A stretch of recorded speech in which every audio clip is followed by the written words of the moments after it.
Hi everyone. So the podcast I chose was titled McKinseys Climate Consulting. The host of this podcast was Mike Toffel. He's the faculty chair of the Business and Environment Initiative and a professor at Harvard. The guest was Daniel Packthought. He's a senior partner at McKinsey. He's worked there for 27 years, and he's the global co-leader of McKinsey Sustainability.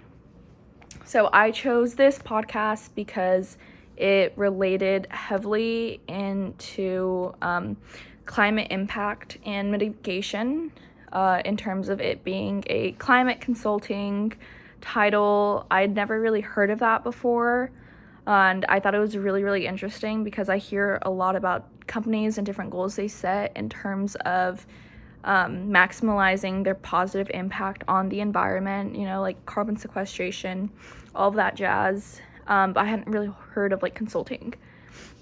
So the discussion in this podcast really was just rounded about how McKinsey has developed a new climate consulting unit and how they're really bridging the gap between private and public sectors and corporations working together to achieve one goal regarding sustainability, and how they offer Lila doesn't like climate change, and how they offer their guidance to be able to help these companies set goals and implement a plan to be able to reach all these amazing audacious goals that I hear of all the time.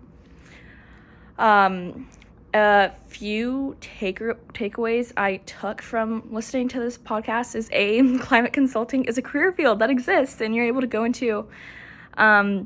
B, that public and private companies and agencies haven't really worked together on issues like they are now. Historically, it's not something that happens very often.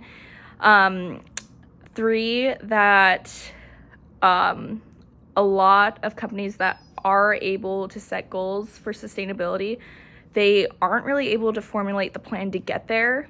I always thought that there was an in-house unit that would do all the ESG work, but now I know that there's consulting out there for it. And finally, that McKinsey is working to be the largest force in decarbonization. I thought that was the most interesting because they've really figured a way to offer a service. They're not necessarily a company that mines or drills to where they're able to tweak their practices for maximizing their positive environmental impact, but they're able to provide services to really assist those companies. I thought that was really interesting. And finally, one of my biggest takeaways was that climate consulting is something that I would really be interested in, possibly going into. I know I'm going to go to law school, but I want to work with energy policy. I don't know if I'd want to work in the government, so that was really a big takeaway for me.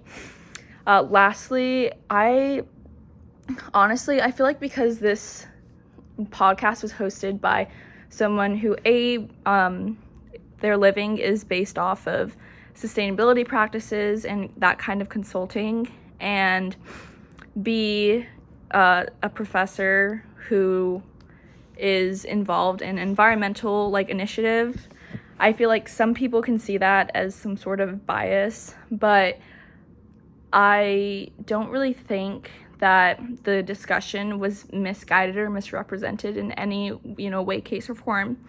I think how they were able to have this discussion, it wasn't just everything is, flowers and daisies. Every plan we formulate and every goal we formulate, we consistently will be able to achieve.